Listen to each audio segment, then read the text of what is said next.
وَاذْكُرْ فِي الْكِتَابِ مریم اذ انتبذت من اہلیہ مکانً شرقیًا.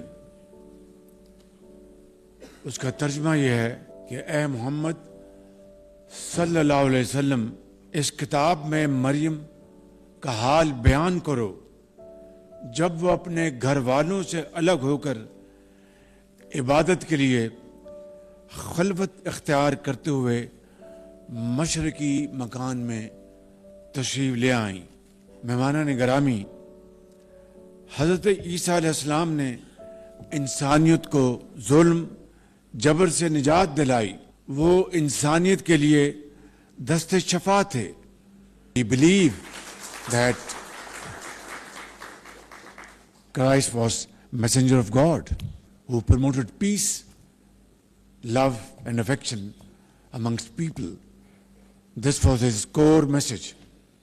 And then again, 25th of December is the birthday of the founder of Pakistan, Quaid-e-Azam Muhammad Ali Jinnah.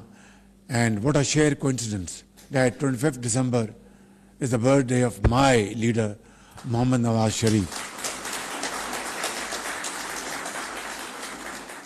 I wish all of you happy Christmas and happy birthday of Quaid-e-Azam Muhammad Ali Jinnah and my leader Nawaz Sharif. May you prosper. May you always be happy, protected in this great country Pakistan. حضرت عیسیٰ علیہ السلام کی یوم ولادت منانے کے لیے، جو کہ ایک رب ذوالجلال کا معجزہ اور اس خدائے بزرگ و برتر کی روشن نشانی اور انسانیت پر اللہ تعالیٰ کی عنایت تھی. اللہ تعالیٰ نے قرآن کریم میں حضرت عیسیٰ علیہ السلام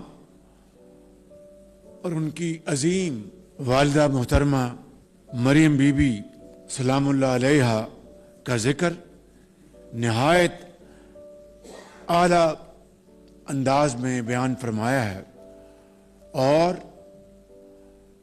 حضرت مریم کی پاکیزگی کی قسم کھائی. قرآن کریم میں سورہ مریم اس حقیقت کی زندہ مثال ہے